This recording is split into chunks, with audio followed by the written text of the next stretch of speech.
I rehearsed the words 100 times. In the shower. On the drive. In my head while pretending to listen to her talk about everything except us. Every version sounded right, until I imagined her face when I finally said them. That's the thing about courage. It doesn't disappear because you're afraid. It disappears because you wait too long. I'd known her for 3 years. 3 years of shared lunches that lasted too long. Late-night messages that didn't need replies. Inside jokes no one else understood. And 3 years of silence. Because she was my best friend. Because I didn't want to ruin what we had. Because I kept telling myself tomorrow would be better. Until tomorrow started feeling like a lie. That night, something was different. She was quieter. Smiling less. Checking her phone more than usual. We were sitting in my car outside her apartment, engine off, the city humming around us.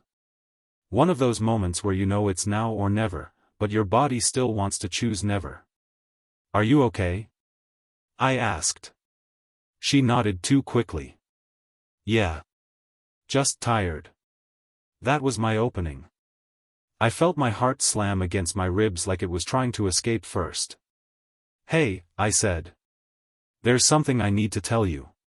She turned toward me, eyebrow lifting slightly. Curious. Unaware. Okay, she said. What's up? My hands were shaking. I gripped the steering wheel to steady them. I took a breath. Then another. And finally, I said it. I like you, I began. Not just as a friend. I have for a long time. And I didn't want to keep pretending it wasn't real. Silence. Not the awkward kind. The heavy kind. She didn't pull away. Didn't laugh. Didn't interrupt.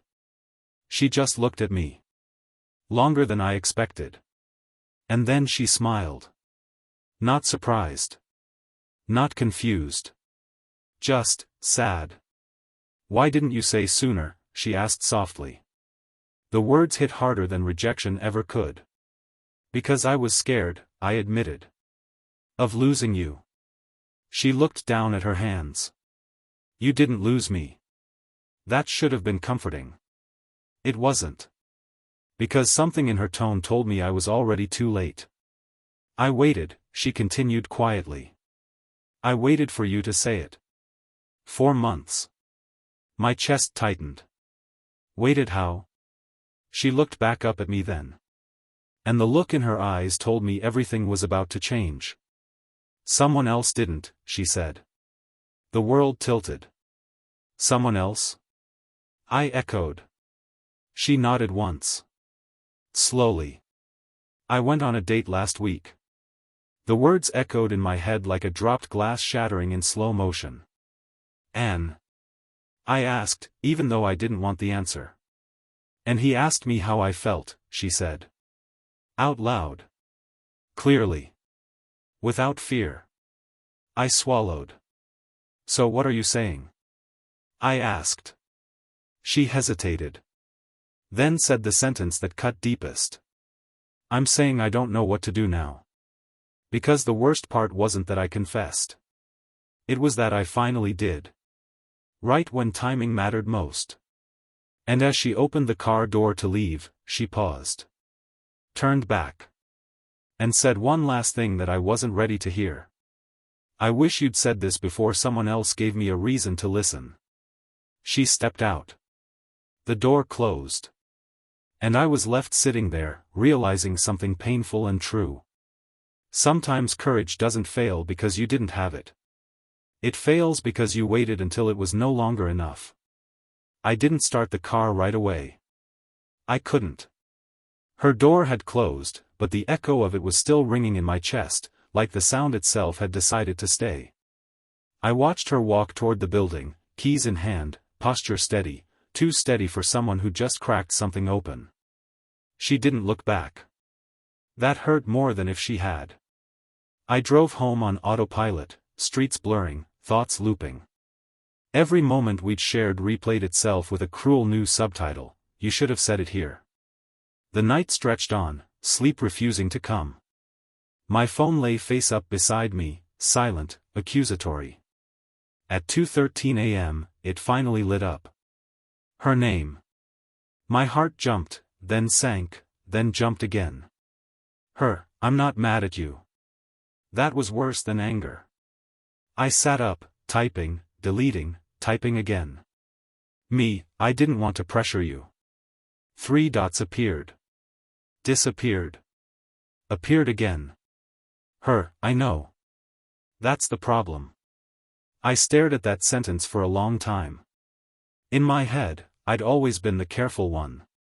The respectful one. The safe place. I'd told myself that mattered more than risk. But safety, I was realizing, can feel a lot like indifference if you wait too long. Do you like him? Minutes passed. Then. I don't know him yet. I know you. That should have felt like hope. Instead, it felt like a countdown. The next few days were strange. We still talked. Still joked. Still shared updates about work, about random things we'd normally laugh about. But there was a new layer underneath everything. Awareness. Every pause felt loaded. Every smile felt like it was checking for permission. On the 4th day, she asked to meet. Just to talk, she said. We chose the park near our old coffee spot. Neutral ground. Familiar. Safe. She arrived first. Sat on a bench, hands folded, eyes following the path like she was tracking possible exits. I didn't want to ghost you, she said as soon as I sat down. I'm glad, I replied. That would have been easier, and worse. She smiled faintly. Exactly. We sat in silence for a moment. I need to be honest, she said. When you told me how you felt, it didn't scare me. My chest tightened. Then what did? The timing, she admitted. I'd already started telling myself you'd never say it. That maybe you didn't see me the way I saw you. I winced. You saw me, how? She looked at me then. Really looked. As home, she said. But homes can feel invisible when you live in them too long. That sentence hurt in a quiet, permanent way. I didn't mean to take you for granted, I said. I know, she replied. You just assumed I'd always be there. I nodded. I did. She took a breath. And I need to know something before I decide anything. Okay, I said. If I choose you now, she continued, are you choosing me because you're afraid of losing me, or because you're ready to finally stand where you should have stood all along? The question settled heavy between us. This wasn't about winning her back. It was about whether I'd learned anything at all. I leaned forward, elbows on my knees. I can't change when I spoke up, I said. But I can change how I show up. She watched me closely. Measuring. Protecting herself. And if I don't choose you, she asked quietly. I swallowed. Then I'll still be honest, I said. Even if it hurts. She looked away, blinking. I hate that you're saying the right things now, she murmured.